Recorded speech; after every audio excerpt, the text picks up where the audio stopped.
वारकरी संप्रदायातील थोर महात्मे व महाराष्ट्रातील विचारवंतांची दुर्मिळ कीर्तने, प्रवचने, व्याख्याने ऐकण्यासाठी सुरेश महाराज सूळ या यूट्यूब चॅनलला अवश्य सबस्क्राईब करून बेल आयकॉन दाबा. धन्य गोदातीर, धन्य गोदातीर, धन्य प्रतिष्ठान, धन्य तेथील जन रहिवासी, कृष्ण कमलातीर्थी चरण नाथांचे, उद्धरी जगाचे कलिदोष, जयातीर्थी स्नान, तत्पदी दर्शन, पूर्वज उद्धरण कुळासहित, कृष्ण कमलातीर्थी चरण नाथांचे, उद्धरी जगाचे कलिदोष. निळा म्हणे जया घडो तेथील वारी, निळा म्हणे जया घडो तेथील वारी, तया पुण्यासही न वर्णवे, कृष्ण कमलातीर्थी चरणनाथांचे, उद्धरी जगाचे कलिदोष. विठ्ठल विठ्ठल.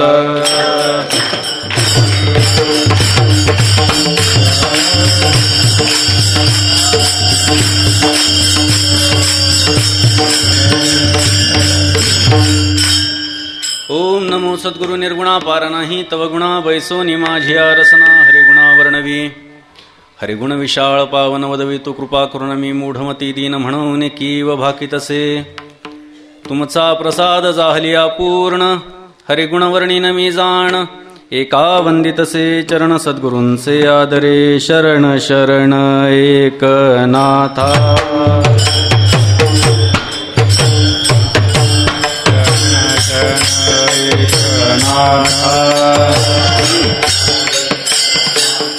पायी माथा ठेविला, पायी माथा ठेविला,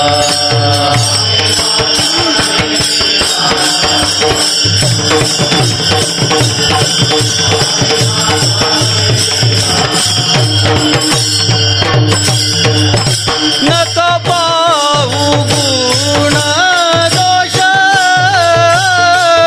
नका पाहू गुण दोष, नका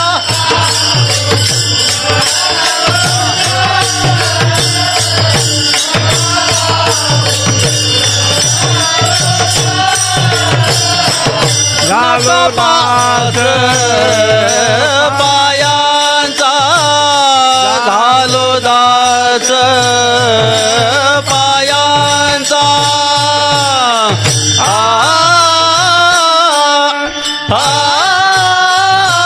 नका पाहू गुण दोष, नका पाहू गुण दोष.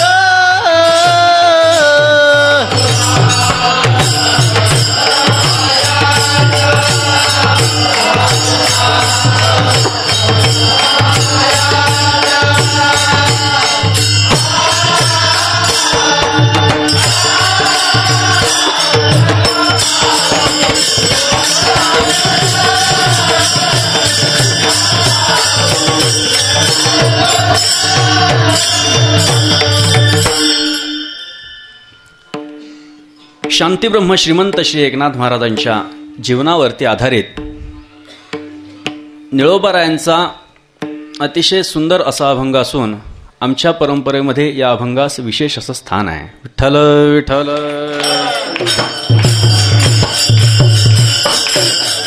पैठणला भरणाऱ्या दर शुद्ध वारीला गोदावरी महाद्वारापाशी हा अभंग म्हटला जातो. निळोबारायांना केव्हा नाथ महाराजांची वारी घडली असेल याचा जर आपण विचार केला तर थोडंसं चरित्र आपल्याला निळोबारायांचंही बघायला लागेल.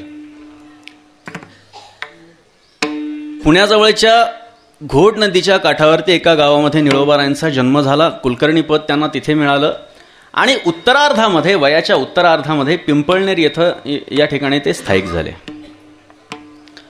पिंपळनेर हा नगर जिल्हा. पैठणमध्ये येणाऱ्या वारकऱ्यांच्या संख्येचा जर आपण विचार केला किंवा कुठल्या भागातनं वारकरी जास्त येतात याचा जर आपण विचार केला तर मराठवाड्यातल्या अनेक जिल्ह्यांसह नगर जिल्हा हा त्याच्यामध्ये येतो. नगर जिल्ह्यातले अनेक वारकरी पिढ्यानपिढ्या पैठणची वारी करणारे आहेत.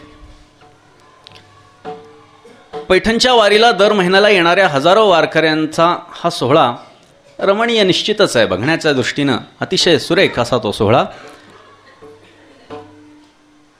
वारकरी पैठणच्या वारीला निघाल्यानंतर निळोबारायांनी विचारलं, बाबा कुठे निघालास? त्यांनी सांगितलं, आम्ही नाथबाबांच्या वारीला निघालो आहे, नाथ महाराजांच्या वारीला निघालो आहे. महिन्याची वारी असते आमची तिथे. निळोबारायांना उत्सुकता निर्माण झाली. पंढरपूरची वारी आपण ऐकतो आहोत, आळंदीची वारी आपण ऐकतो आहोत, पैठणची पण वारी, काय नेमकं महत्त्व असावं त्याचं? म्हटले, बाबा मी सुद्धा तुझ्याबरोबर येतो. निळोबाराय पैठणच्या वारीला आले. आल्यानंतर गोदावरीच्या त्या पात्रामध्ये निळोबारायांनी स्नान केलं. स्नान झाल्यानंतर नाथ महाराजांचं दर्शन घेतलं आणि निळोबाराय विचार करू लागले, आज कधी नव्हे तो मला एवढा आनंद झालेला आहे. आज मला अशी भावना होतीये, अशी माझी धारणा निश्चित झाली आहे की या ठिकाणी आल्यानंतर काहीतरी वेगळेपण आपल्याला जाणवत आहे. इतक्या दिवसानंतर आज आपण पहिल्यांदा पैठणला आलो आहोत आणि आल्यानंतर आपल्याला जी कृतकृत्यता लाभलेली आहे ती खरोखरच अवर्णनीय आहे. अशा प्रकारचा विचार निळोबारायांच्या मनामध्ये उत्पन्न झाला. निळोबाराय विचार करू लागले, मी स्वतःला एक वारी केली तर धन्य समजतोय, परंतु ज्या नदीच्या काठावरती, ज्या गोदावरीच्या काठावरती नाथ महाराजांनी नित्य वास्तव्य केलं, ती नदी किती पुण्यवान असेल. ज्या प्रदेशावरती, ज्या शहरामध्ये, ज्या नगरामध्ये नाथ महाराजांचे चरण वावरले असतील, नाथ महाराजांचे रजःकरण त्या ठिकाणी पसरलेले असतील, नाथ महाराजांच्या अंगाला लागलेला वारा ज्या ठिकाणी झोंबत असेल, ती प्रतिष्ठान नगरी किती पुण्यवान असेल. आणि नाथ महाराजांचं नित्य दर्शन घडणारे ही पैठणचे नागरिकही किती धन्यवान पुण्यवान असतील, अशी भावना निळोबारायांच्या अंतःकरणात प्रकट झाली आणि त्या अभंगाच्या पहिल्या चरणामध्ये त्याचं वर्णन करू लागले. धन्य गोदातीर धन्य प्रतिष्ठान, धन्य गोदातीर धन्य प्रतिष्ठान,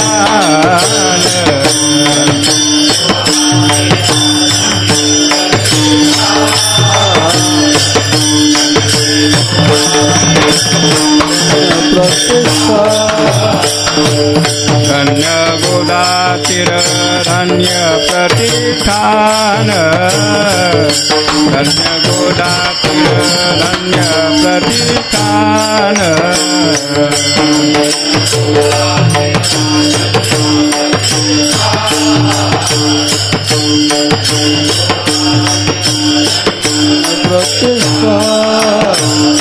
धन्य तेथील जन रहिवासी, रहिवासी, रहिवासी, रहिवासी, कृष्ण कमल तुमी चरण नाथाचे, कृष्ण कमल तुमी चरण नाथाचे,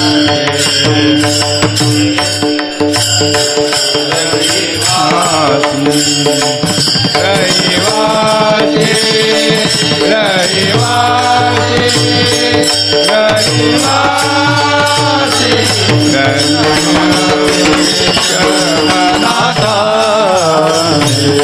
कृष्ण कमला तीर्थी चरण निळोबाराय म्हणू लागले, धन्य गोदातीर धन्य प्रतिष्ठान, धन्य तेथील जन रहिवासी. का? कारण कृष्ण कमला तीर्थी चरण. उत्तरोत्तर एक एक गोष्टींचा विचार करा. गोदावरीच्या बाबतीमध्ये, गोदावरी नदीच्या बाबतीमध्ये गोदा महात्म्यामध्ये असं वर्णन आलंय की भागीरथी 10,000 जर स्नान भागीरथी नदीमध्ये केले तर जे पुण्य प्राप्त होतं ते गोदावरीच्या एका स्नानानं प्राप्त होतं. असं गोदावरीचं महत्त्व गोदा महात्म्यामध्ये सांगितलेलं आहे. गोदावरीला एक आणखी नाव सांगितलं जातं, वृद्ध गौतमी नदी. भागीरथी नदीच्या आधीही या जगामध्ये कुठली नदी असेल तर ती गौतमी नदी. गौतम ऋषींसाठी जी पृथ्वीवरती अवतरली ती वृद्ध गौतमी नदी नाम गोदावरी नदी. गंगे एवढंच पावित्र्य, किंबहुना भागीरथीपेक्षाही जास्त पावित्र्य त्या नदीमध्ये नदीच्या बाबतीत सांगितलं गेलेलं आहे. विचार करा,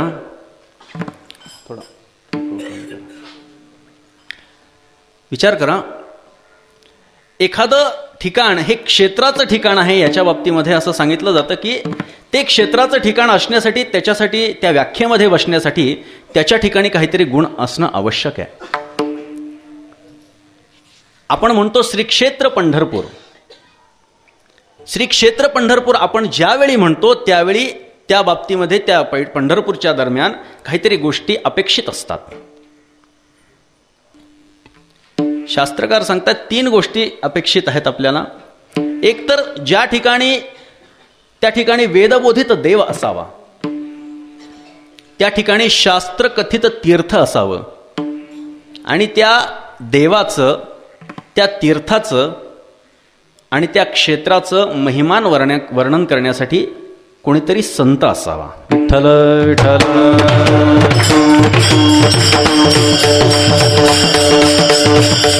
विचार करा. आणि त्याच्यामध्ये जर आपण विचार केला तर आणखी 2 भाग पडण्यासारखे आहेत. एक देवक्षेत्र आहे आणि एक संत क्षेत्र आहे. पंढरपूरचा विचार केल्यानंतर आपल्याला लक्षात घेता येईल, पंढरपूर हे देवक्षेत्र आहे.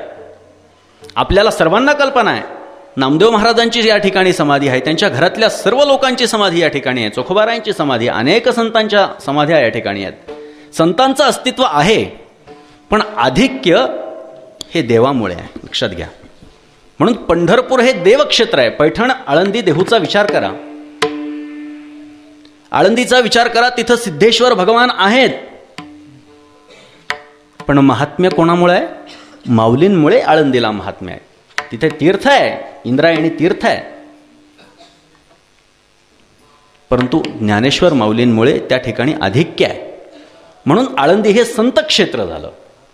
देहूचा विचार करा, देहूलाही पंढरीरायाची मूर्ती आहे, वेदबोधित देव आहे, शास्त्रकथित तीर्थ आहे, आणि संतांनी त्या ठिकाणचं वर्णनही केलेलं आहे.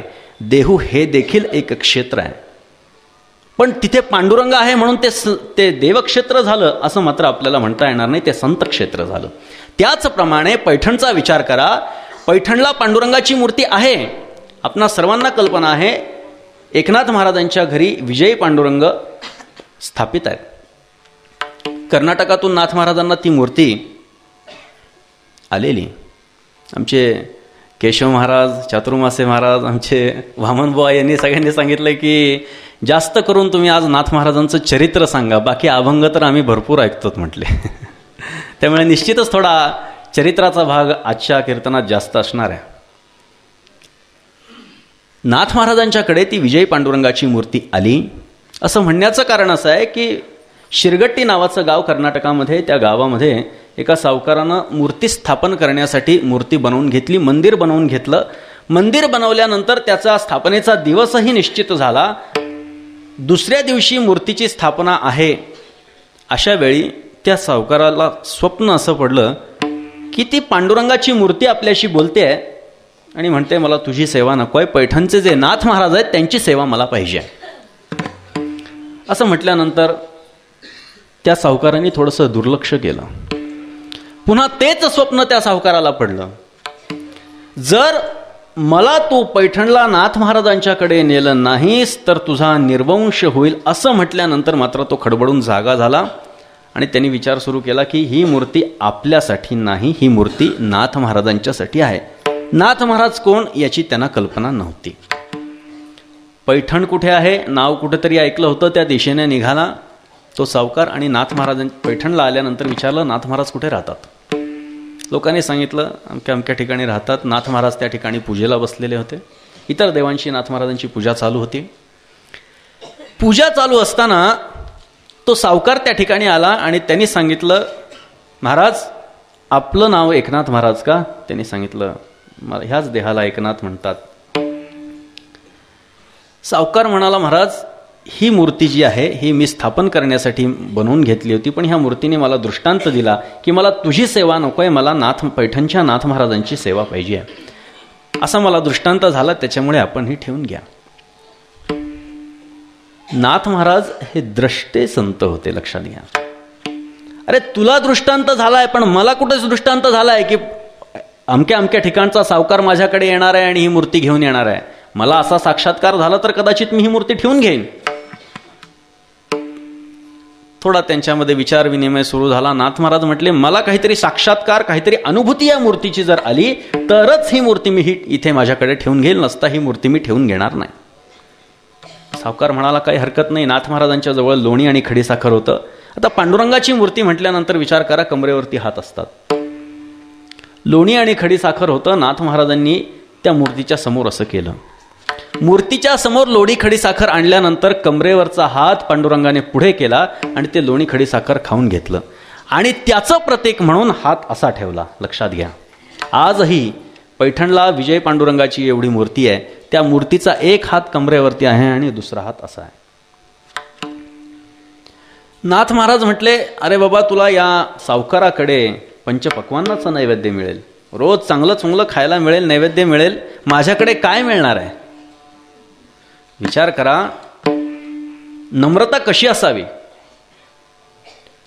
नाथ महाराज आपणा सर्वांना माहिती आहे, सर्व संतांमध्ये श्रीमंत संत, ऐश्वर्यवान संत म्हणून आपण ओळखतो. ते नाथ महाराज पांडुरंगाला काय म्हणतायत की तुला तिथे पंचपक्वान्नाचा नैवेद्य रोज मिळेल, माझ्याकडे तुला काय मिळणार आहे? पण मूर्ती ठरवून आली होती की आपल्याला नाथ महाराजांच्याकडेच राहायचं आहे.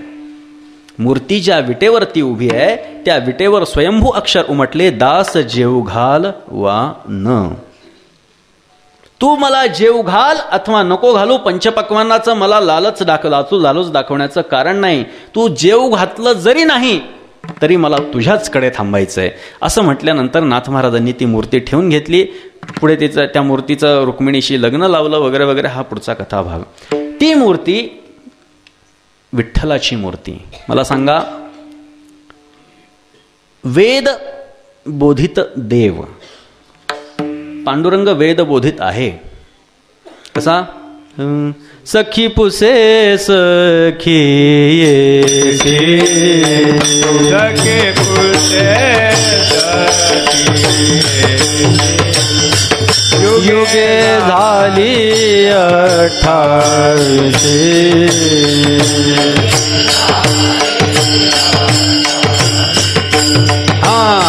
उभा ऐकला संता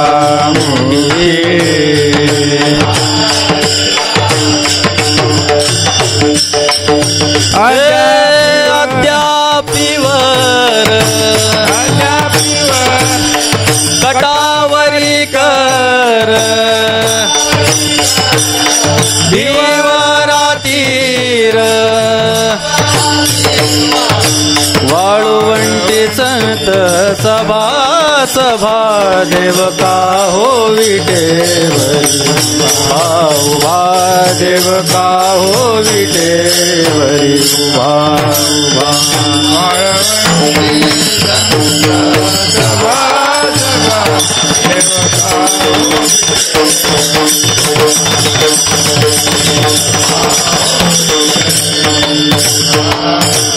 हे पुसू नका बाई वेदासी गाई कळलेची नाही शेष शिणल्या झाल्या द्विसहस्र जिभा जिभा देव का हो विटेवरी उभा उभा देव का हो विटेवरी उभा उभा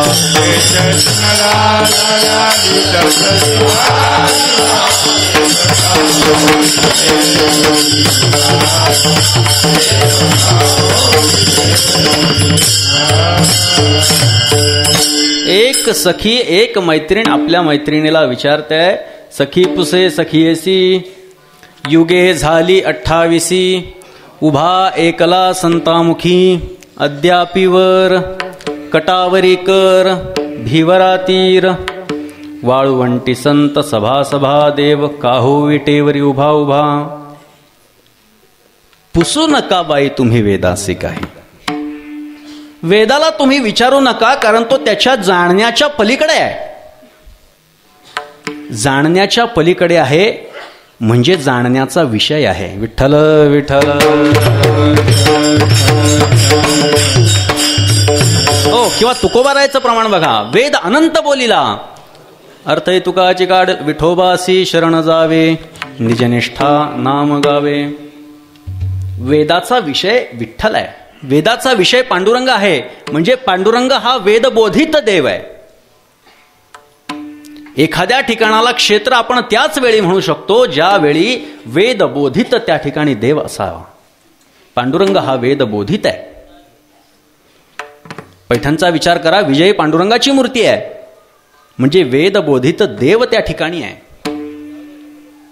पुराण कथित तीर्थ त्या ठिकाणी अपेक्षित आहे.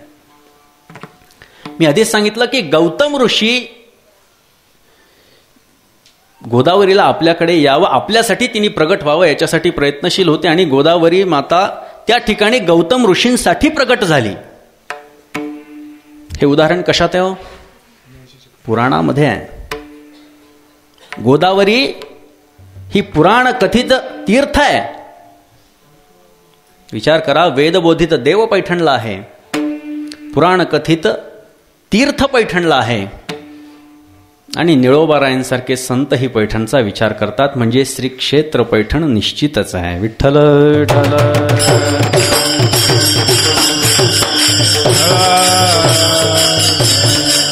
हो, पैठणच्या बाबतीमध्ये असं सांगितलं जातं की एक पैठणमध्ये एकूण 32 तीर्थ आहेत.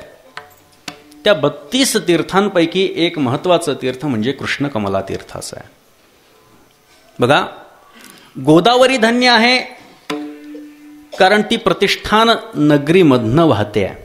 इतर नद्यांचा आणि गोदावरी नदीचा जर आपण विचार केला, इतर नद्यांचा केवळ दक्षिण काठ हा पवित्र असतो, पण गोदावरींचे उभय जे हे आहेत भाग आहेत ते सुद्धा पवित्र असे मानले गेलेले आहेत. गोदावरीच्या दोन्हीही बाजूला, एका बाजूला पैठण शहर आणि एका बाजूला कावसन शहर. पैठण शहरामध्ये नाथ महाराजांचा अवतार झाला आणि कावसनमध्ये गावोबाची निर्मिती झाली. बघा, दोन्हीही काठ, गोदावरीची दोन्हीही काठ पवित्र मानल्या गेलेली आहेत. गोदावरी पवित्र कारण प्रतिष्ठानच्या तीरावरती आहे. प्रतिष्ठान पवित्र कारण नाथ महाराजांचे पाय तिथे लागले. त्यातही कृष्ण कमला तीर्थ पवित्र कारण त्या ठिकाणी नाथ महाराजांचे चरण आहेत. अभंगाच्या द्वितीय चरणामध्ये सांगतात, कृष्ण कमला कृती चरण नाथांचे, कृष्ण कृती चरण नाथांचे, कृष्ण कमला तीर्थी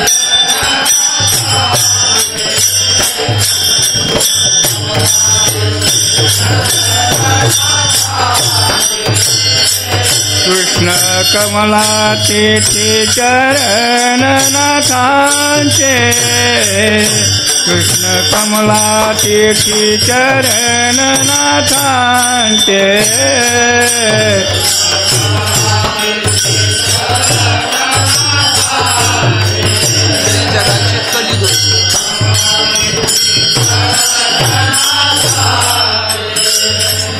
उद्धरी जगाचे काही दोष,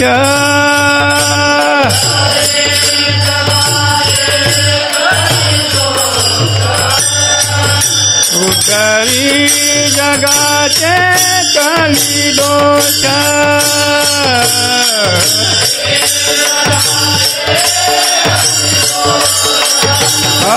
कृष्ण कमला तीर्थी चरण नाथांचे, कृष्ण कमला तीर्थी चरण नाथांचे, चरण नाथांचे, तीर्थी चरण नाथांचे. निळोबाराय सांगतायत कृष्ण कमला तीर्थी चरण नाथांचे. गोदावरी पवित्र कारण प्रतिष्ठानच्या किनाऱ्यावर, प्रतिष्ठान हा तिचा किनारा आहे. प्रतिष्ठान पवित्र कारण नाथ महाराजांचे चरण तिथे लागलेत. त्यातही कृष्ण कमला तीर्थ पवित्र कारण त्या ठिकाणी नाथ महाराजांची समाधी आहे. नाथ महाराजांची पावलं त्या ठिकाणी आहेत आणि त्या पावलांचं नित्य दर्शन होतं. म्हणून धन्य तेथील जन रहिवासी धन्य तेथील जन रहिवासी धन्य तेथील जन रहिवासी धन्य गोदातीर धन्य प्रतिष्ठान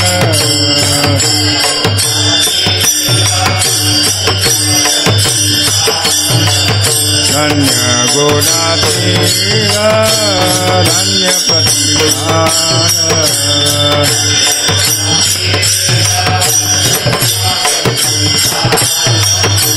धन्य तेथील जन रहिवासी धन्य तेथील जन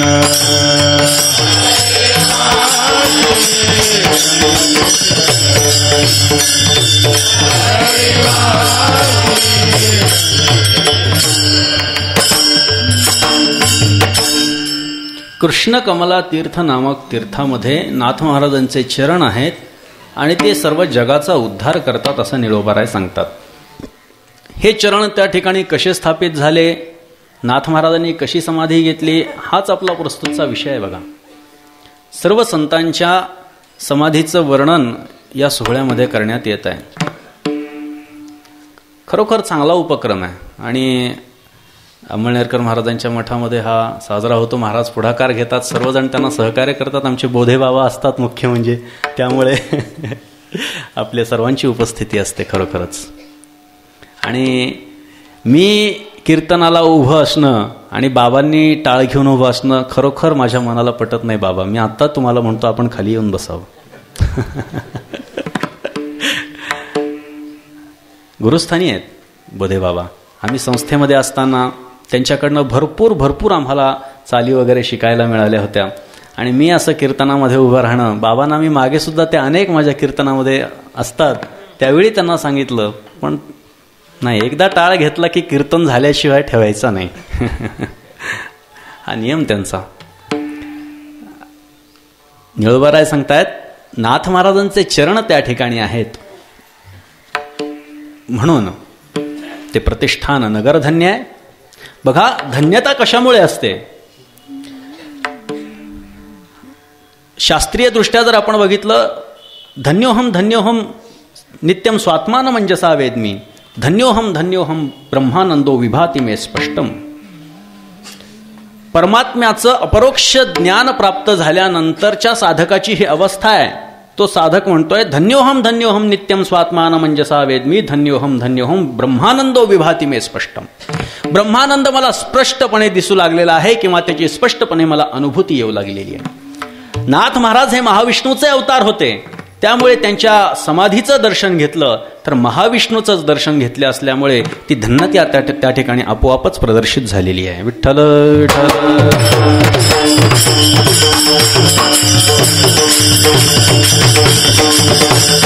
हो, नाथ महाराज महाविष्णूचे अवतार होते. निळोबारायांनी आरतीमध्ये सांगितलंय, भानुदासाचे कुळी महाविष्णूचा अवतार,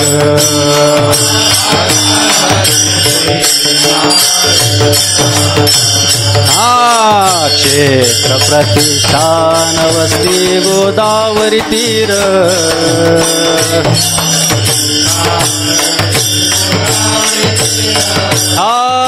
क्षेत्र प्रतिष्ठान वसती गोदावरी तीर,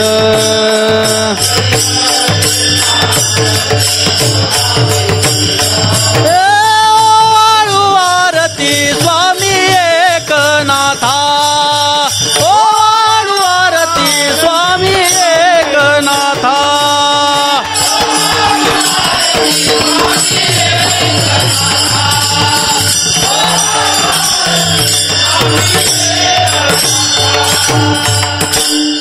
नाथ महाराज हे महाविष्णूचे अवतार होते. भानुदासाचे कुळी महाविष्णूचा अवतार, क्षेत्र प्रतिष्ठान वस्ती गोदावरी तीर. भानुदास महाराजांच्या श्रेष्ठ कुळामध्ये आपणा सर्वांना कल्पना आहे भानुदास महाराजांची. आज आपण पंढरपूर क्षेत्रामुळे मध्ये ज्यांच्या पुण्यामध्ये मुळे जमा झालेलो आहोत ते म्हणजे भानुदास महाराज.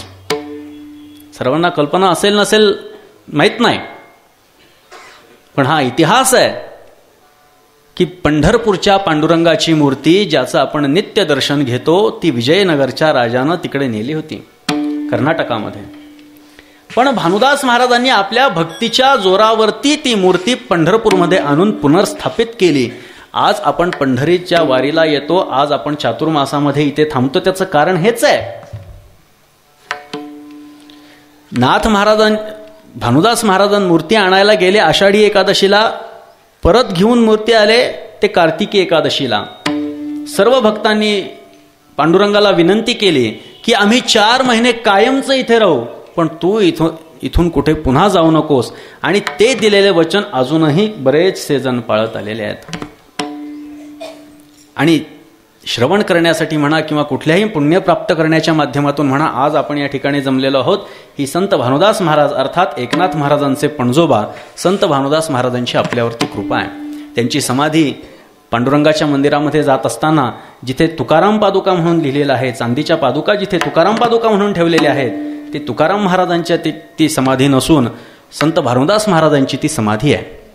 असो, भानुदासाचे कुळी महाविष्णूचा अवतार, अशा श्रेष्ठ कुळामध्ये नाथ महाराजांचा अवतार झाला भानुदास. आता बघा, ज्ञानोबारायांचं वर्णन करतात, महाविष्णूचा अवतार सखा माझा ज्ञानेश्वर.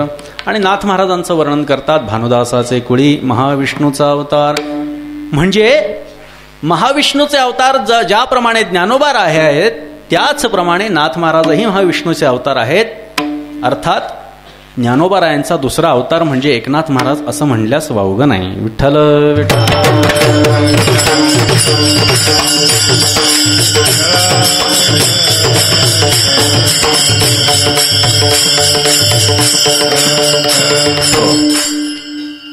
अशा प्रकारे नाथ महाराजांचे चरण ज्या ठिकाणी आहेत, ते त्या चरणांचं दर्शन झाल्यानंतर निश्चितच ब्रह्मानंदो विभाती मे स्पष्टम असं जरी तो साधक म्हणत असेल तरी त्यामध्ये काही वावगं नाही.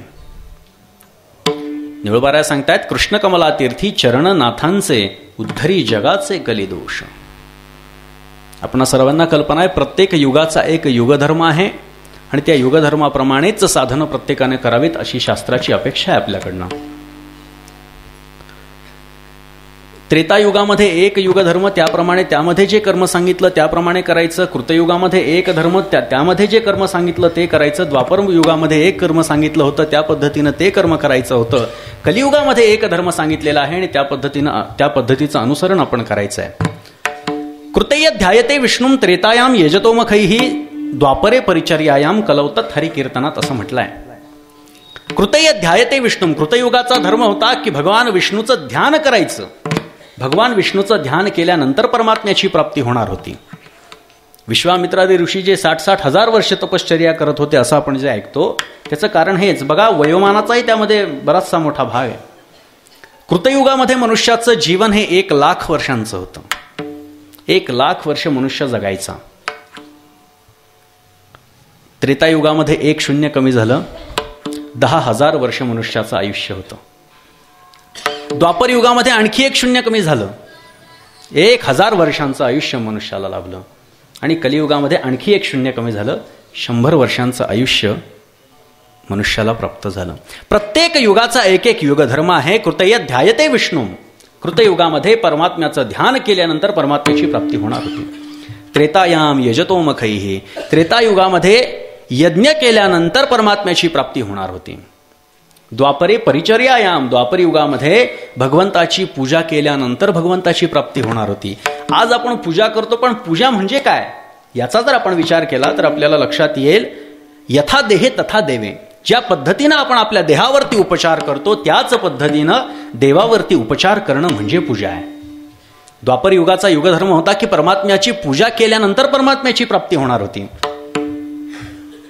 कलियुगाचा धर्म काय?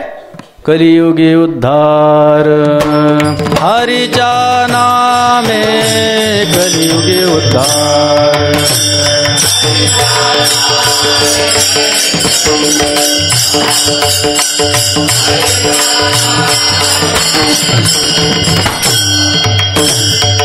सकळाशी येथे आहे अनिकार,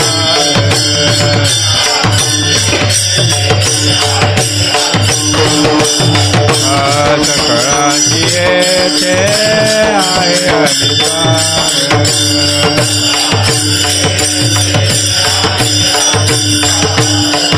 कलियुगी उद्धार हरी नामे कलियुगी उद्धार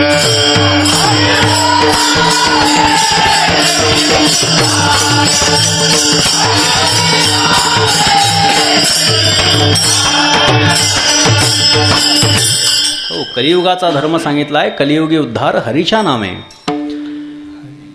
निळोबाराय सांगतायत, कृष्णकमला तीर्थी चरणनाथांचे उद्धरी जगाचे कलिदोष घालवण्यासाठी नाममात्रा देणारे वैद्य म्हणजे एकनाथ महाराज. विठ्ठल विठ्ठल.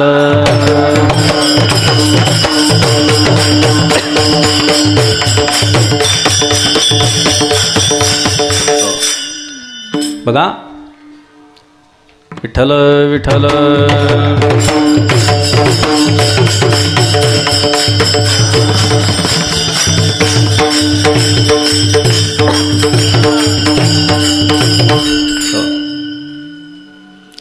पैठणमध्ये नाथ महाराजांची समाधी आहे. त्यामध्ये कृष्णकमला तीर्थ आहे. अनेक तीर्थ मी ज्याप्रमाणे सांगितले त्याप्रमाणे तिथे तीर्थ आहेत. पण कृष्णकमला तीर्थाला एक विशेष स्थान आहे. आणि म्हणून त्या तीर्थामध्ये जर कोणी स्नान केलं तर त्याची काय अवस्था होती, त्याला काय फल प्राप्त होतं, हे अभंगाच्या तृतीय चरणामध्ये सांगतात. तीर्थी स्नान तत्परी दर्शन जया तीर्थी स्नान तत्परी दर्शन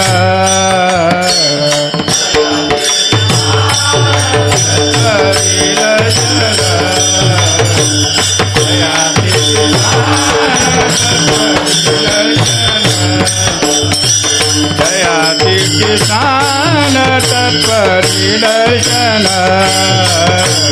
जया तीर्थी स्नान तत्परी दर्शन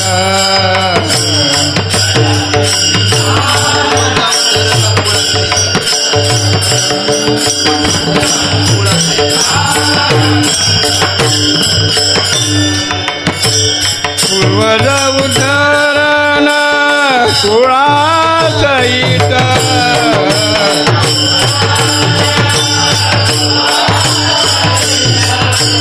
पूर्वज उद्धरण कुळासहित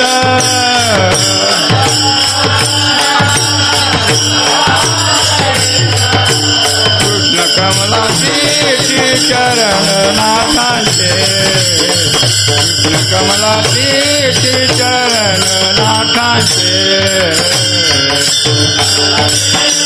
चरण नाथांचे कमला तीर्थी चरण नाथांचे.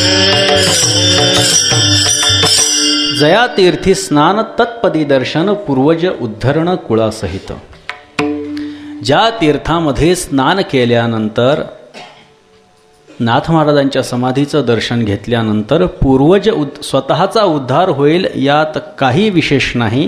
पूर्वज उद्धरण कुळासहित पूर्वजांचा उद्धार आहे. बघा, काही नदीमध्ये स्नान केल्यानंतर 7 पिढ्यांपर्यंतचा उद्धार होतो असं म्हणतात. निळोबारा इथं शब्द वापरतायत पूर्वज उद्धरण. पूर्वजांचा उद्धार आहेच आहे, किती पिढ्या सांगितल्या नाहीत. कुळासहित, जिथपासनं तुमचं कुळ निर्माण झालेलं आहे तिथपर्यंत उद्धरण. मग कितीही पापी असो, कितीही दुष्कृत्य करणारी व्यक्ती असो, विचार करा. पूर्वज उद्धरण कुळासहित. कशामुळे? कृष्णकमला तीर्थी चरण नाथांचे उद्धरी जगाचे कलिदोष विठोबा रखुमा. जय जय विठोबा रखुमा. जय जय विठोबा रखुमा. जय जय विठोबा रखुमा. सर्वांनी टाळ्या वाजवा. जय जय विठोबा रखुमा. विठोबा रखुमा. विठोबा रखुमा. जय जय विठोबा विठोबार घुमाई विठोबार घुमाई विठोबार घुमाई विठोबार घुमाई जय विठोबार घुमाई जय विठोबार घुमाई।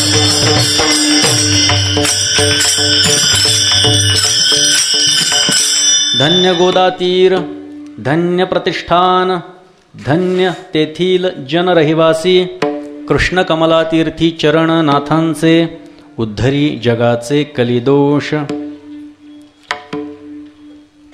संतांच्या जीवनाचा विचार करा।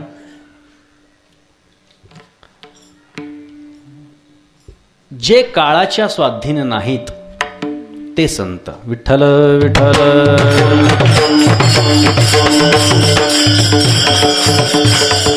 संत महात्म्यांनी संतांच्या अनेक व्याख्या करून ठेवलेल्या आहेत की संत कोणाला म्हणावं।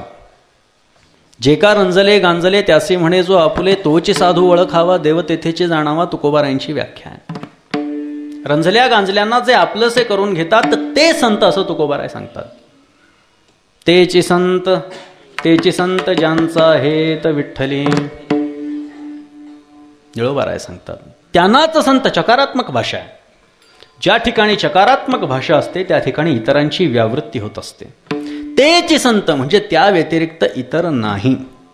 ज्यांचा हेत विठ्ठली हे ज्यांचं अंतिम ध्येय अंतिम साध्य श्री विठ्ठल आहे तेची संत। सकारात्मक भाषा बघा। 4 मुलं खेळतायत, 2 बायका इकडे गप्पा मारत बसल्या, दोघांची ओळख झाली। त्यांनी विचारलं कशासाठी आले? काही नाही, माझा मुलगा खेळतोय म्हणे तिथे। त्यांनी विचारलं कोणता मुलगा आहे तुझा? 4-5 मुलं खेळत होती। लाल रंगाचा शर्ट ज्यानं घातलेला आहे तोच माझा मुलगा। म्हणजे त्या व्यतिरिक्त जे कोणी आहे त्यांचा आणि माझा संबंध नाही। त्याचप्रमाणे ज्यांचं अंतिम साध्य श्री विठ्ठल आहे तेची संत। त्या व्यतिरिक्त इतर कुठल्याही देवतेची उपासना जर ते करत असतील तर त्यांना मी संत मानायला तयार नाही असं निळोबाराय सांगतात। अनेक व्याख्या अनेक संत महात्म्यांनी करून ठेवलेल्या आहेत। ज्याच्या ठिकाणी नित्य शांती असते जयापाशी नित्य शांती संत जाणा आत्मस्थिती असं नाथ महाराज सांगतात। ज्याच्या ठिकाणी अखंड शांतता असते त्यांनाच संत म्हणावं। किंवा ज्याचे गेले काम क्रोध तोची साधू जगी सिद्ध। काम आणि क्रोध ज्यांच्या अंतःकरणामध्ये नाही त्यांनाच संत म्हणावं। कामाची उत्पत्ती कशामुळे होते? क्रोधामुळे। बघा, कामची नाही तेथे क्रोधची कैसा। ज्या ठिकाणी काम नाही त्या ठिकाणी क्रोध असण्याचं कारणच नाही। संतांच्या अनेक व्याख्या संत महात्म्यांनी केलेल्या आहेत। संत कोणाला म्हणावं खूप विस्तारानं सांगितलेलं आहे, पण आपला प्रस्तुतचा विषय तो नाही आहे। संतांच्या एक वेगळ्या दृष्टिकोनातून आपण बघतो आहोत। कळीकाळाचे नचले बळ ऐसे सबळ हरिदास नाथ महाराज सांगतात। ज्यांच्याकडे पंचक्लेशांचा अभाव असतो ते संत असंही म्हणायला काही हरकत नाही। विठ्ठल विठ्ठल।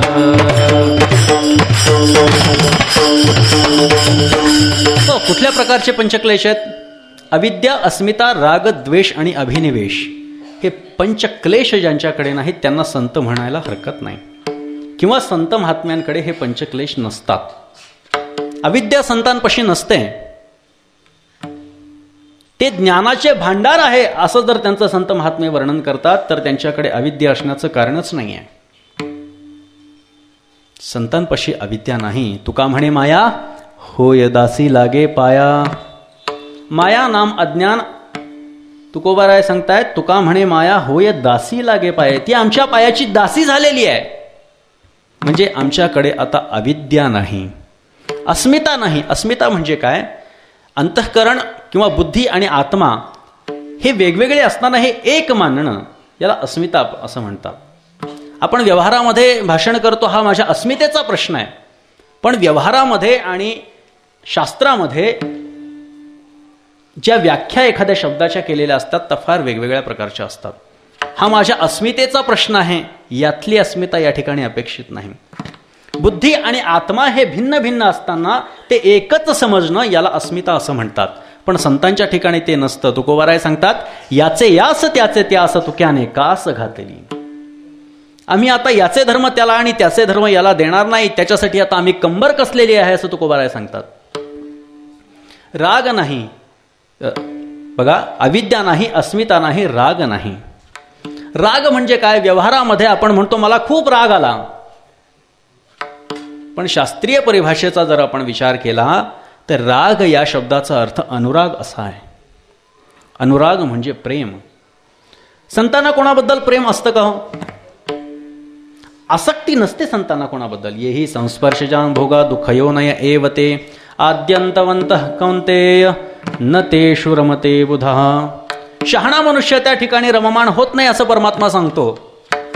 अविद्या नाही, अस्मिता नाही, राग नाही. बरं, द्वेष तरी कोणाचा करतो का?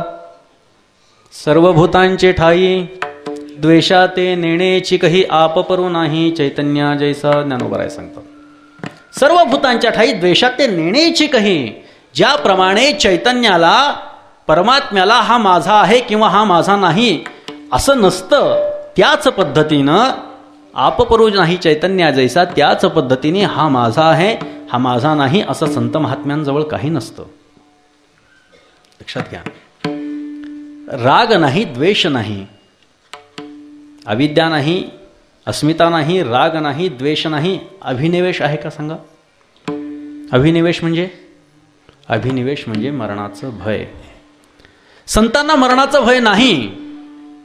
मरण माझे मरून गेले मज केले अमर, किंवा मरणाहाती सुटली काया विचारे या निश्चये. कितीतरी प्रमाण देता येतील. जगा काळ खाय आम्ही माथा दिला पाय.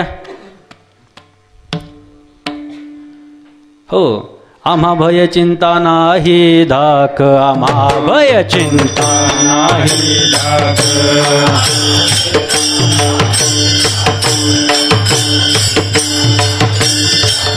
जन्म मरण काही एक, जन्म मरण काही एक.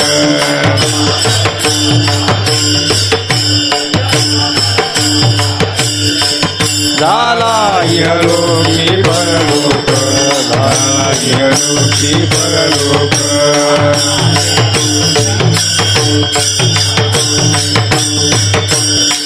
आले सकळिक वैकुंठ,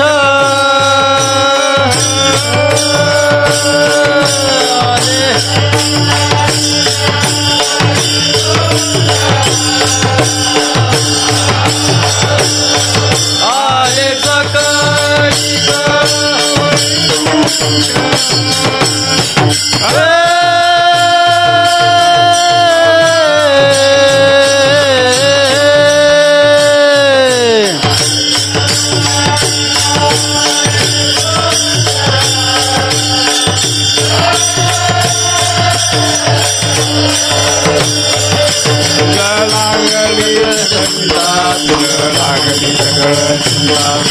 लागली सकळ चिंता, तुझ लागली सकळ चिंता.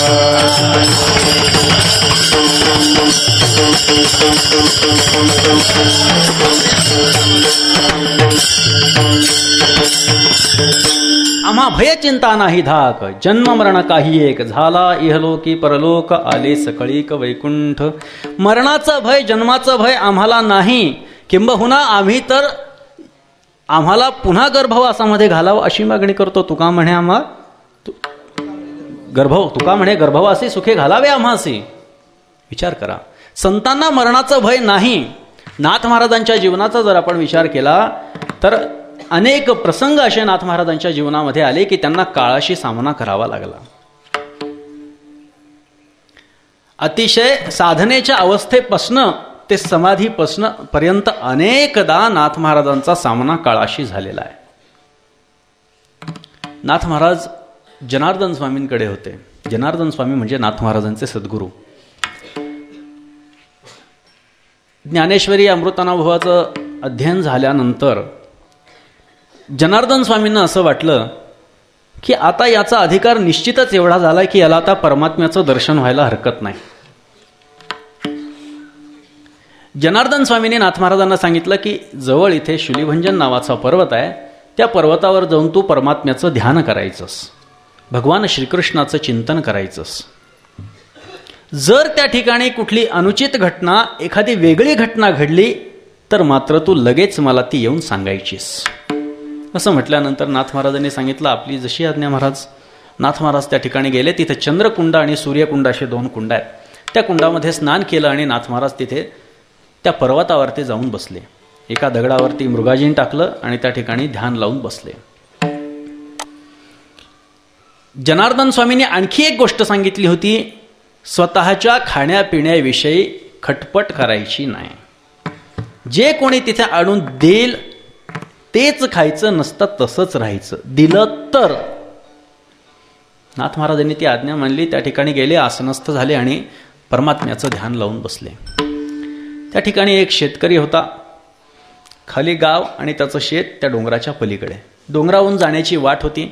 नाथ महाराज त्या पर्वतावर बसलेले होते ध्यान करत. नाथ महाराजांचं वय अवघं 15 वर्षाचं असावं कदाचित त्या काळात.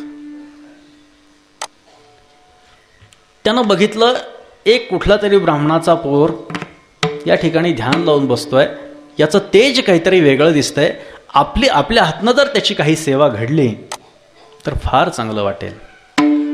आपल्याकडनं काय सेवा घडणार आहे? आपण तर शेतकरी, आपल्याकडं काही जनावरं आहेत, गाय वगैरे आहे. आपण जर दूध दिलं तर चांगलं. बघा, एक गोष्ट महत्त्वाची लक्षात घ्या. जीवनामध्ये आपला जो कुठला व्यवसाय असेल त्या व्यवसायाच्या माध्यमातनं आपण परमात्म्यापर्यंत पोहोचू शकतो. एखाद्याचा तेलाचा धंदा असेल, त्यानं परमात्म्यासाठी तेल द्यावं. एखाद्याचा दुधाचा धंदा असेल, त्यांनी परमात्म्यासाठी दूध द्यावं. कुठला जी काही गोष्ट परमात्म्याला उपयुक्त असू शकते ती परमात्म्याच्या ठिकाणी दान करावी, हा धर्म सांगितलेला आहे. बघा, त्या शेतकऱ्याला असं वाटलं की ह्या ब्राह्मणाच्या मुलाला आपण काहीतरी दिलं पाहिजे, खूप वेगळं तेज याच्या चेहऱ्यावरती दिसतंय. असं म्हटल्यानंतर त्यांनी ठरवलं की आपण यांना दूध आणून देत जावं. सकाळी यावं, दूध नाथ महाराजांच्या समोर ठेवावं, शेतामध्ये निघून जावं, संध्याकाळी पुन्हा तांब्या घ्यावा आणि आपल्या घरी जावं. नाथ महाराजांनाही सांगितलं होतं जनार्दन स्वामींनी, जर कोणी आणून दिलं तर त्याचं निश्चितच तू सेवन करावं.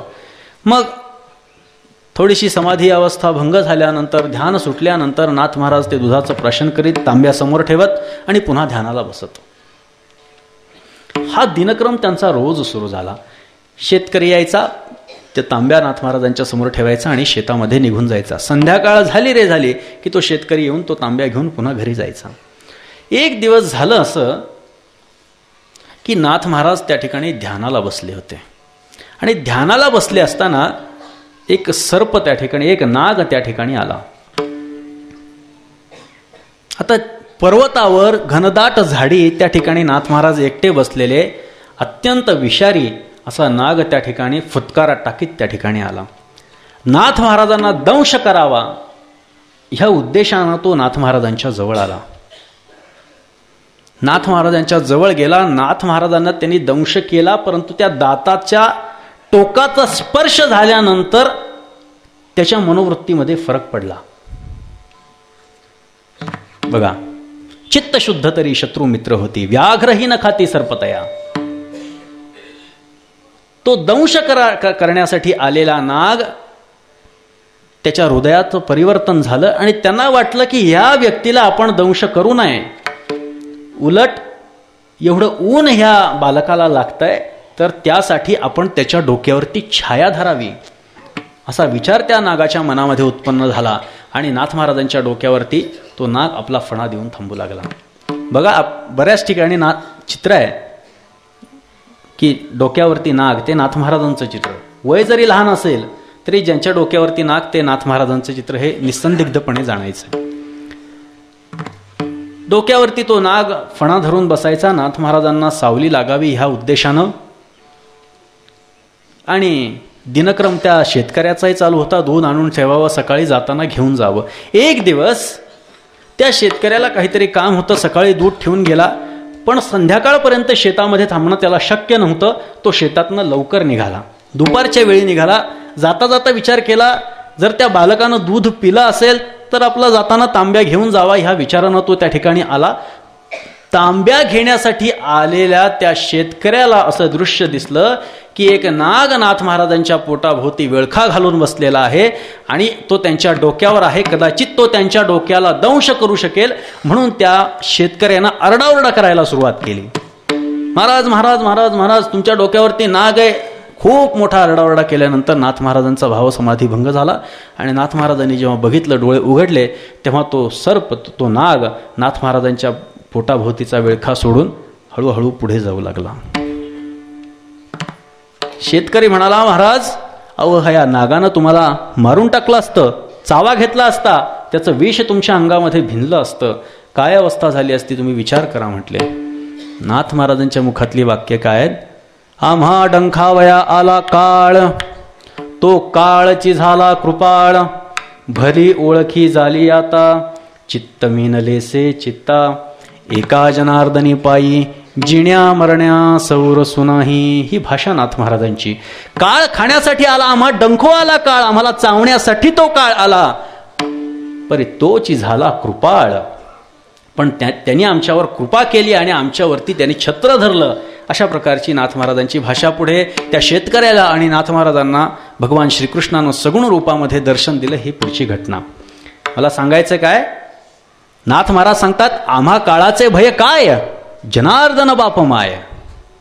अरे आमचा मायबाप जनार्दन आहे, त्यामुळे आम्हाला काळाचं भय असण्याचं कारण आहे. नाथ महाराजांनी दोन व्यक्तीला काळाचं भय नाही असं सांगितलेलं आहे.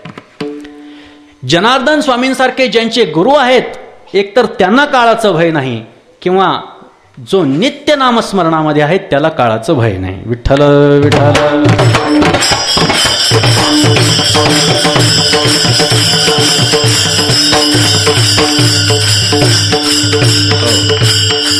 अशा प्रकारे नाथ महाराजांच्या अनेक घटना बघा.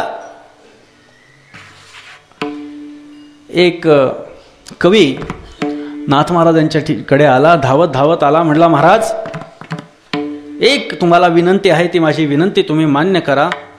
नाथ महाराज म्हणाले, अरे बाबा काय म्हणणं आहे तुमचं सांगा. त्यांनी सांगितलं, हे माझं रामायण आहे आणि हे रामायण आपण पूर्ण करावं अशी माझी विनंती आहे तुम्हाला. नाथ महाराज कदाचित विचार करत असतील, अरे मी माझंच रामायण पुढं गावाला लिहायला सांगणार आहे आणि तुझं कुठं लिहित बस. नाथ महाराज म्हटले, हे रामायण मी पूर्ण करण्याचं काय कारण आहे. तुम्ही जर लिहिलेलं आहे, तुमचा युद्धकांड बाकी आहे लिहिणं, लिहा तुम्ही युद्धकांड. त्यांनी सांगितलं, महाराज मला काळाचं ज्ञान आहे, मला कल्पना आहे की काही काळातच माझा प्राण जाणार आहे, याची मला खात्री आहे. संध्याकाळी मी मरणार आहे आणि याचं ज्ञान मला असल्यामुळे मी तुम्हाला सांगायला आलोय की माझा हा लिहिलेला ग्रंथ अपूर्ण राहू नये. नाथ महाराजांनी घेतलं, काही पानं चाळली, त्यांच्या लक्षात आलं अप्रतिम ग्रंथ लिहिलेला होता. कवी कृष्णदास मुद्गल, बघा कृष्णदास लोळे असं देखील त्यांचं नाव आहे. त्यांचं संक्षिप्त रामायण, ते संक्षिप्त रामायण पूर्ण करण्याचं काम हे नाथ महाराजांच्या मुळे घडलेलं आहे. नाथ महाराजांनी पानं चाळली आणि त्यांना वाटलं चांगला कवी आहे, अत्यंत मनापासून रामायण लिहिलेलं आहे. असा विचार केल्यानंतर नाथ महाराज म्हटले, हे मी लिहिणार नाही, हे तुम्हीच पूर्ण करायचं. त्यांनी सांगितलं, अहो महाराज संध्याकाळी मी मरणार आहे, संध्याकाळी यमदूत मला घेण्यासाठी येणार आहेत आणि तुम्ही मला म्हणताय की मी लिहिणार नाही, तूच लिही, कसं शक्य आहे. नाथ महाराजांनी त्या कृष्णदास लोळेंना विचारलं की तुम्हाला रामायण पूर्ण करण्यासाठी किती काळ लागणार आहे. त्यांनी बघितले, पानं चाळले, काही विचार केला आणि त्यांनी सांगितलं, मला 11 दिवस लागतील. हे रामायण पूर्ण करण्यासाठी मला 11 दिवसांचा काळ लागेल. नाथ महाराज म्हणले, लिहायला बसा. कुठला काळ येतोय आणि कोण तुम्हाला घेऊन जातो मी बघतोच म्हटले. मुक्तेश्वरांनी खूप सुंदर वर्णन केलं आहे. 11 दिवस काळ कोणी वाढविला असं म्हटलंय. किंवा कृष्णदयाळांनी यांनी म्हटलंय, श्रीकृष्णदास नमिता जडलिंग भागी, केला उभा यमस्वये रजनी प्रसंगी, तै युद्धकांड करवी परिपूर्णहारी, श्री एकनाथ विबुधाभरणावतारी. कृष्णदयाळराव हे नाथ महाराजांच्या परंपरेतले, त्यांनी वर्णन केलंय नाथ महाराजांचं. श्रीकृष्णदास नमिता जडलिंग भागी, केला उभा यमस्वये रजनी प्रसंगी. संध्याकाळच्या वेळी यमाला दारामध्ये रोखलं असं वर्णन केलेलं आहे. रामायण पूर्ण झाल्यानंतर यमाला आज्ञा केली की आता तुम्ही याला घेऊन जाऊ शकता. मला सांगा कोणाच्या हातात आहे बरं काळ? निळोबाराय नाथ महाराजांचं वर्णन करतायत. माता पिता समर्थ स्वामी माझा एकनाथ. काळ रुळतो चरणी, काळ रुळतो चरणी, काळ रुळतो चरणी. देव घरी वाहे पाणी, देव घरी वाहे पाणी, देव घरी वाहे पाणी. काळ रुळतो चरणी, काळ रुळतो चरणी, काळ रुळतो चरणी. देव घरी वाहे पाणी, देव घरी वाहे पाणी. निळोबाराय म्हणतायत माता पिता समर्थ स्वामी माझा एकनाथ. का समर्थ आहे? कारण काळ रुळतो चरणी, देव घरी वाहे पाणी. अशा प्रकारचं निळोबारायांनी वर्णन केलं आहे.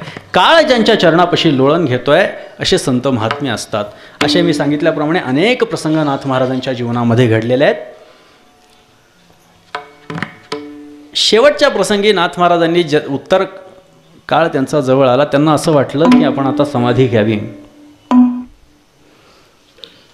समाधी घ्यावी असा भाव नाथ महाराजांच्या अंतःकरणामध्ये निर्माण झाला आणि त्यांनी श्रोत्यांना सांगितलं की आता मी लवकरच समाधी घेणार आहे. पण ही घोषणा नाथ महाराजांनी त्यावेळी केली ज्यावेळी त्यांचंही भावार्थ रामायण हे अर्धवट अवस्थेमध्ये होतं. विचार करा, ज्याचं रामायण अर्धवट होतं ते पूर्ण करू शकले आणि स्वतःचं रामायण दुसऱ्याला लिहायला दिलं. काय कारण आहे? अनेक कारणं आहेत त्याच्या पाठीमागं. एकतर मी काळाच्या अधीन नाही, काळ माझ्या अधीन आहे हे दाखवून द्यायचं होतं. दुसरी गोष्ट म्हणजे तिथी साधायची होती. फाल्गुन वद्य षष्ठी. आज आपल्या सर्वांना वारकरी संप्रदायिकांना माहिती आहे की फाल्गुन वद्य षष्ठी म्हणजे एकनाथ षष्ठी. पण अनेकांना कदाचित हे माहीत नसावं की फाल्गुन वद्य षष्ठी हा उत्सव नाथ महाराज स्वतः साजरा करायचे. अनेक योग त्या दिवशी एकत्रित आलेले आहेत. नाथ महाराजांचे गुरु जनार्दन स्वामींचा जन्म फाल्गुन वद्य षष्ठी. जनार्दन स्वामींना भगवान दत्तात्रयांचा उपदेश फाल्गुन वद्य षष्ठी. त्यानंतर जनार्दन स्वामींचा नाथ महाराजांना उपदेश फाल्गुन वद्य षष्ठी. जनार्दन स्वामींचं निजधाम गमन फाल्गुन वद्य षष्ठी. नाथ महाराज विचार करू लागले, मी जर स्वतःला एका जनार्दन म्हणून घेतोय, जनार्दनाचा एका म्हणून घेतोय, जनार्दनांचा सेवक म्हणून घेतोय, आम्ही जर दोघं एक आहोत तर मग आमची निजधामाची तिथीही एक असावी असा कदाचित नाथ महाराजांच्या अंतःकरणात भाव उत्पन्न झाला आणि त्यांनी तिथी ठरवून ठेवली, मात्र सांगितलं नाही. आम्ही जाणार एवढंच सांगितलं. लोक विचार करू लागले, महाराज म्हणजे भावार्थ रामायण लिहिणं चालू आहे. अहो तुम्ही त्या कृष्णदासांचं रामायण पूर्ण करण्यासाठी 11 दिवस काळ वाढवला, आता तुम्ही तुमचं लिहिण्यासाठी काही दिवस वाढवा. नाथ महाराजांनी सांगितलं, मी शब्द दिला मी समाधी घेणार. लोक म्हटले, रामायण पूर्ण कोण करणार? नाथ महाराजांनी इकडं तिकडं बघितलं, गावोबा दिसला. नाथ महाराजांनी सांगितलं, माझा गावोबा पूर्ण करेल रामायण. लोक तोंडात बोट घालू लागले. म्हटले, गावोबा रामायण पूर्ण करेल, नाथ महाराज काय आपली चेष्टा करतायत का काय करतायत काही समजेना म्हणे. गावोबा ही अशी एक व्यक्ती होती, बघा मी आधीच सांगितलं की कावसनला गावोबांचा जन्म झाला. गावोबा ही अशी व्यक्ती की फक्त पुरणपोळी खायला जिथं मिळेल तिथं ते राहणार, तिथं त्यांना आवड. एकनाथ एकनाथ या शब्दाशिवाय दुसरा शब्द ज्यांना माहिती नाही, फक्त एकनाथ एकनाथ एकनाथ एकनाथ एवढंच नाव ज्यांना माहिती आणि पुरणपोळी खाण्यातच ज्यांना मजा वाटत होती असे गावोबा. सांगतात पुराणिकाची व्याख्या गावोबा काय करायचे, जो पुरण खातो तो पुराणिक. अशी पुराणिकाची व्याख्या करणारे गावोबा आणि नाथ महाराज सांगतात की हा माझा भावार्थ रामायण ग्रंथ पूर्ण करेल. करील ते काय नव्हे महाराज, काय करू शकत नाहीत संत मला सांगा. काहीही करू शकतात. कर्तुम अकर्तुम अन्यथा कर्तुम शक्ती असलेले संत महात्मे असतात. नाथ महाराजांनी सांगितलं गावबा पूर्ण करेल. गावबाला जवळ बोलवून घेतलं, त्याच्या हातामध्ये लेखणी दिली आणि गावबांना सांगितलं की तू लिहायला सुरुवात कर. गावबा म्हणाला महाराज मला काय येतं, काहीच नाही, तुमच्या नावाशिवाय काहीच येत नाही. नाथ महाराज म्हटले हे तू काही सांगू नको. नाथ महाराजांनी डोक्यावरती हात ठेवला आणि गावबाला लिहायला सांगितलं. युद्धकांडापर्यंत लिहून भावार्थ रामायण पूर्ण कर अशी आज्ञा नाथ महाराजांनी गावबांना दिली. बघा 350-400 वर्षापूर्वी ज्ञानेश्वर महाराज पैठणला आले होते आणि त्यांनी रेड्याच्या मुखातून वेद बोलवून घेतले होते. पुढच्या काळामध्ये लोकांना हा चमत्कार कदाचित खोटा वाटत असावा की असं काय होऊ शकतं का, परंतु ती सत्यता दाखवण्यासाठी का होईना म्हणा नाथ महाराजांनी त्या रेड्याला जरी नाही बोलवलं तरी ह्या रेड्याला बोलवण्याचं काम केलं. त्यांनी हेच दाखवून दिलं. लोक म्हणतात ना की रेडे नावाचे व्यक्ती असतील एखादे आणि त्यांना बोलवलं असेल ज्ञानोबारायांनी, व्यक्ती का असे ना ती बोलणं सोपी गोष्ट आहे का.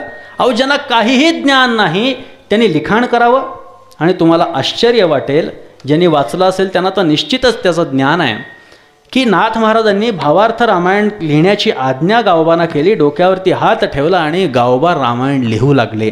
नाथ महाराज कुठे थांबले आणि गावोबांनी रामायण कुठनं लिहायला सुरुवात केली हे आपल्याला समजू नये एवढं अस्खलित लिखाण गावोबांनी केलं.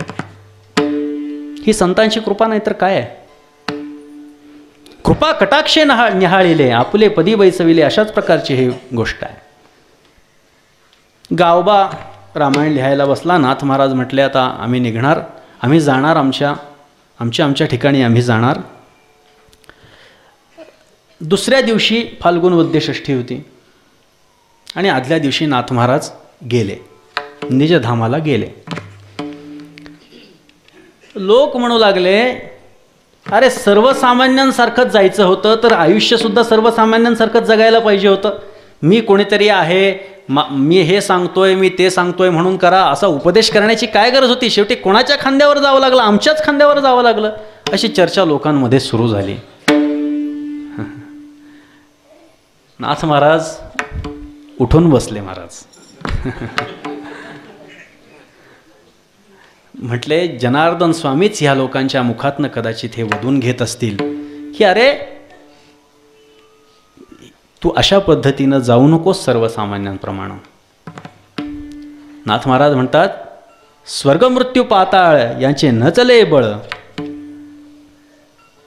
बघा आम्हाला कुठल्याही गोष्टीचं बंधन नाही, आम्ही कुठल्याही गोष्टीमध्ये अडकून बसत नाही. नाही त्या यमाची यातनेचे भय, सुखरूप आम्ही सर्वदा असो, असं नाथ महाराज सांगतात. त्या यमाचाही आम्हाला भय नाही, कळीकाळाचाही भय नाही, कुठल्याही गोष्टीचं आम्हाला भय नाही.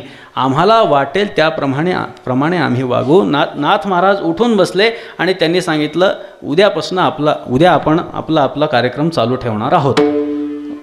आता नाथ महाराजांचा जे द्वेष करणार होते ते विचार करू लागले आता पुन्हा काही वर्ष आहे यांचं ऐकणं. पण बाकीच्या लोकांना जे भाविक होते त्यांना मात्र आनंद झाला की नाथ महाराज आता पुन्हा जिवंत झालेले आहेत, आता ते कदाचित जाणार नाहीत, असा विचार लोकांच्या मनामध्ये उत्पन्न झाला. उद्धव आणि हरिपंडित नाथ महाराजांचे चिरंजीव यांना सांगितलं उद्याच्या कार्यक्रमाची तयारी करा. उद्या फाल्गुन वद्य षष्ठी आहे. दरवर्षीप्रमाणे आपण वाळवंटामध्ये जायचं आहे. त्या ठिकाणी गेल्यानंतर कीर्तन वगैरे होणार आहे. त्याप्रमाणे आपण सगळी व्यवस्था करा. आता स्वतः नाथ महाराज तो दिवस साजरा करत असल्यामुळे अनेक गावच्या दिंड्या, आजूबाजूच्या दिंड्या ह्या त्या दिवशी पैठणमध्ये असायच्या. म्हणजे एकनाथ षष्ठीच्या आधीपासनं नाथ महाराज हयात असल्यापासनं त्या ठिकाणी येणाऱ्या दिंड्या आजही चालू आहेत. बघा नाथ महाराजांनी सांगितलं उद्याचा आपला कार्यक्रम होणार आहे. दिंडी निघाली दुपारी दुसऱ्या प्रहरला. वाळवंटामध्ये गेले. निळोबाराय खूप सुंदर वर्णन करतात. आनंदे वैष्णव गाती पैनाचती, जय जयकार करती ऋषीमुनी, विमानांची दाटी पुष्पांचा वर्षाव, स्वर्गीहुनी देव करिताती, स्वये परब्रह्म करीत सोहळा, मिळवणी गोपाळ माझी खेळे, निळा म्हणे हरी निघाले पंढरी, आनंदे भीतरी ब्रह्मादिका. निळोबाराय वर्णन करतायत वैष्णव आनंदाने नाचत आणि गात पुढे पुढे चालले होते. परंतु ब्रह्मादिकांना हे माहीत झालं होतं की नाथ महाराज समाधी घेणार आहेत. निळोबाराय वर्णन करतात निळा म्हणे हरी निघाले पंढरी. विचार करा, म्हणजे पंढरीश परमात्मा तेच नाथ महाराज आहेत. हेच कदाचित निळोबारांना यातनं सांगायचं आहे. विठ्ठल विठ्ठल.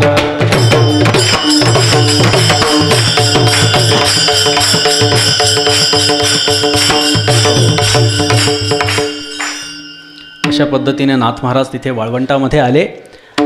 आल्यानंतर नाथ महाराजांनी कीर्तन सुरू केलं. तिथं लक्ष्मी तीर्थ म्हणून एक तीर्थ आहे, त्या तीर्थावरती नाथ महाराजांनी कीर्तनाला सुरुवात केली.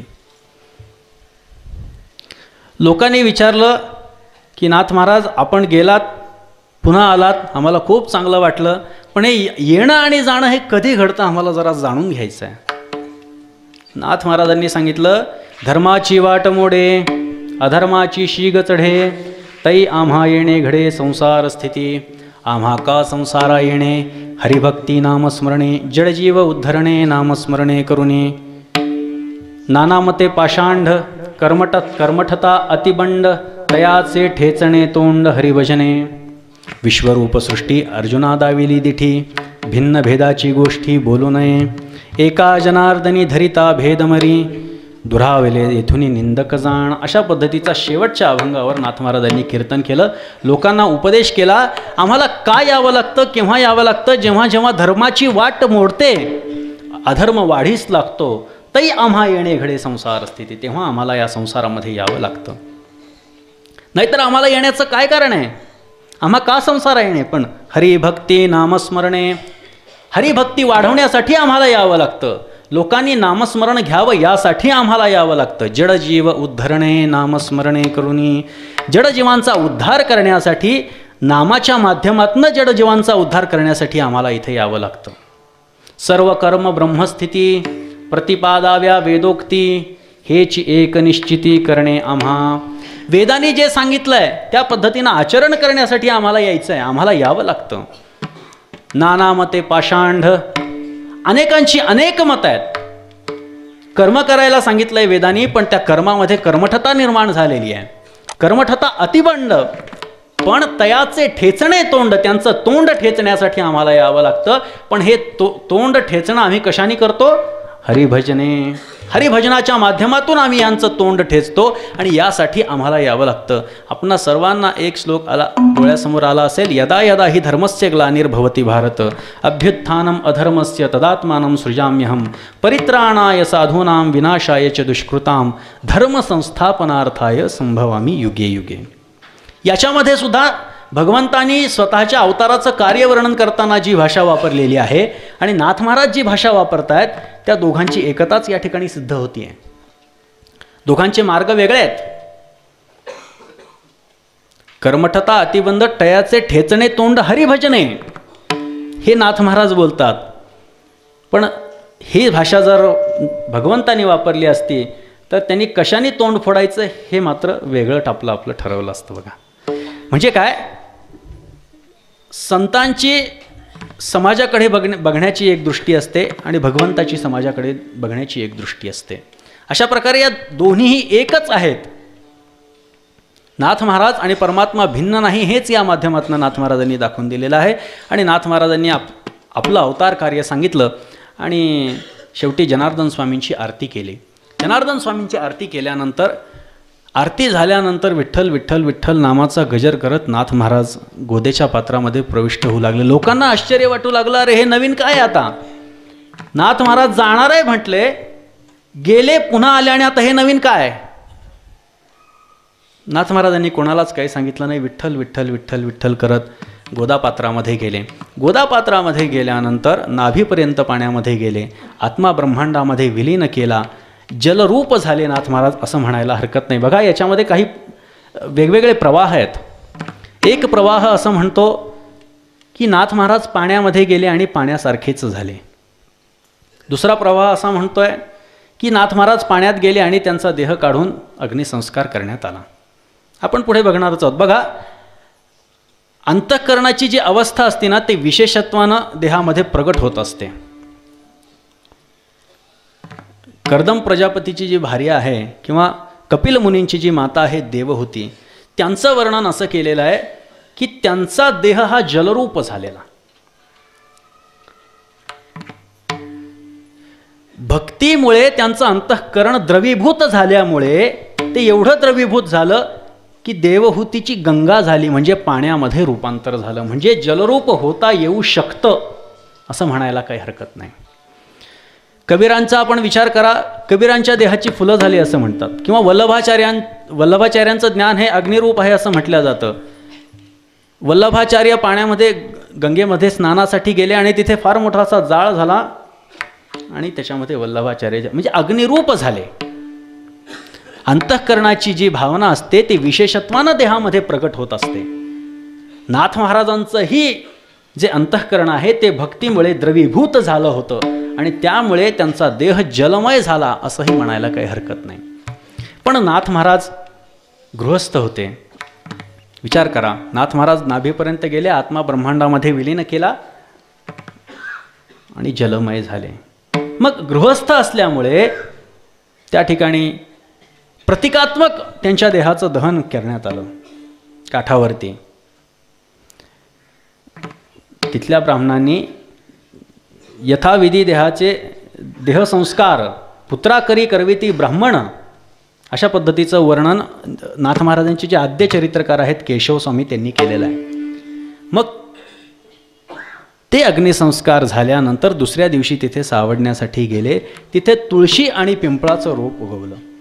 तुळशी हे पवित्रतेचं प्रतीक आहे आणि नाथ महाराजांनी आपल्या समाधीनंतर हे लोकांना दाखवून दिलं की तीच पवित्रता माझ्या अंगामध्ये आजही आहे, किंवा तुम्ही माझं जे प्रतिकात्मक या ठिकाणी दहन केलंय ते मला मान्य आहे कदाचित, अशी पुष्टीच नाथ महाराजांनी या बाबतीत जोडली असं म्हणायला काही हरकत नाही. विठ्ठल विठ्ठल.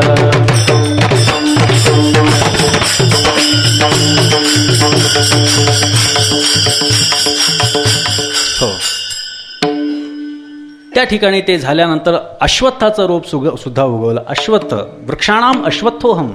भगवंताने आपल्या विभूती सांगत असताना सांगितलंय की वृक्षामध्ये मी अश्वत्थ वृक्ष आहे, म्हणजे त्याही वेळी परमात्मा आणि मी हे वेगळे नाहीत असंच नाथ महाराजांनी दाखवून दिलं. अशा पद्धतीने हरिपंडित महाराजांच्या हस्ते तिथे पादुकांचं स्थापन करण्यात आलं आणि त्या ठिकाणी वृंदावन बांधण्यात आलं. अशा प्रकारची ही सर्वसाधारणपणे कथा नाथ महाराजांच्या जलसमाधीची आहे असं आपल्याला म्हणता येईल. पुंडलिक वरदा हरी विठ्ठल श्री ज्ञानदेव तुकार शांती ब्रह्म एकनाथ महाराज की जय. भानुदास एकनाथ एकनाथ एकनाथ.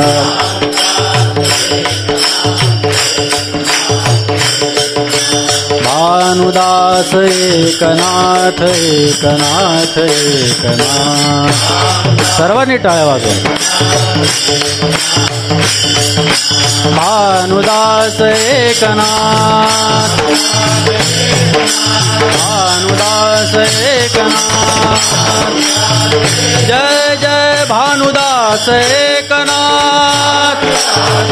जय जय भानुदास एकनाथ. भानुदास एकनाथ एकनाथ एकनाथ. जय जय भानुदास एकनाथ एकनाथ एकनाथ. भानुदास एकनाथ भानुदास एकनाथ. जय जय भानुदास एकनाथ. जय जय भानुदास एकनाथ. भानुदास एकनाथ एकनाथ एकनाथ हा हा हा हा हा जय जय भानुदास एकनाथ एकनाथ एकनाथ हा हा हा हा जय जय भानुदास एकनाथ एकनाथ एकनाथ जय जय भानुदास एकनाथ एकनाथ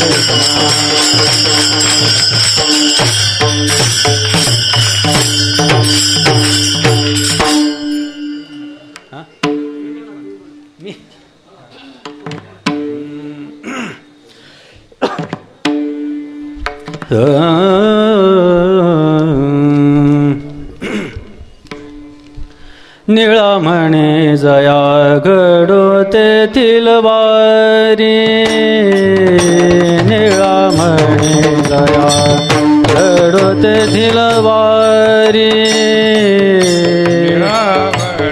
जया घडो तेथील वारी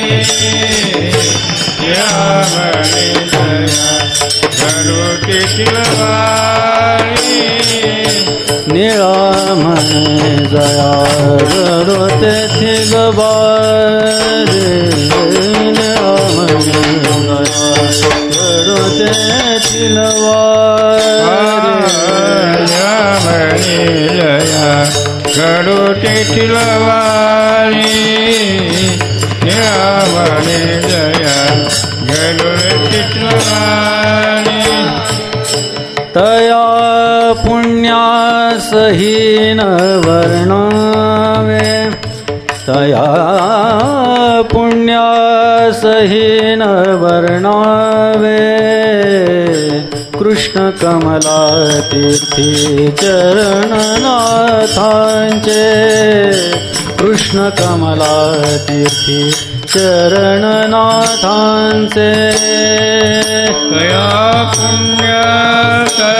तया पुण्यासहीन वर्णावे टाळ वाजवा तया पुण्यसहीन वर्णावे कृष्ण कमला चरणनाथांचे कृष्ण कमला चरणनाथांचे उद्धरी जगाचे कलिदोष हा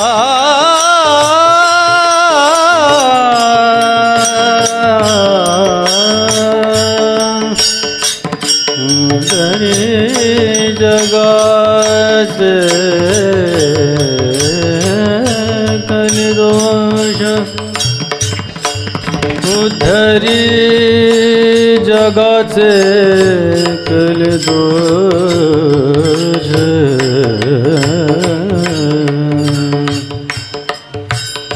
उद्धरी जगाचे कलिदोष उद्धरी जगाचे कलिदोष उद्धरी जगाचे कलिदोष उद्धरी जगाचे कलिदोष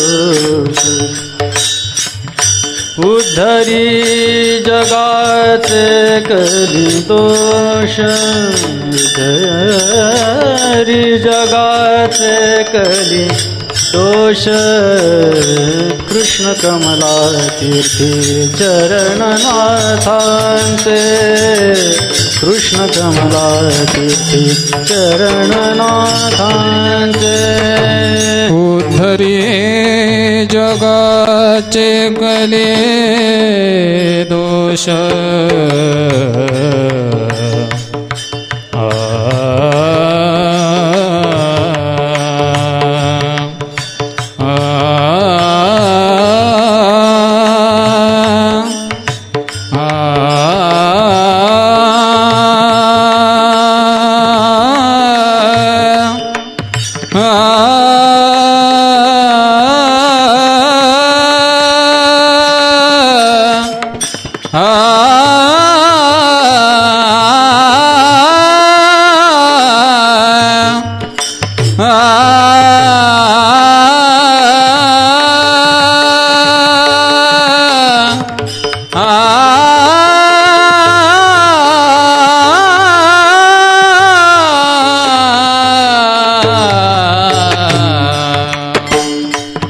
उद्धरी जगाचे कलिरोष उद्धरी जगाचे कलिरोष कृष्ण कमला तीर्थी चरण नाथांचे कृष्ण कमला तीर्थी चरण नाथांचे.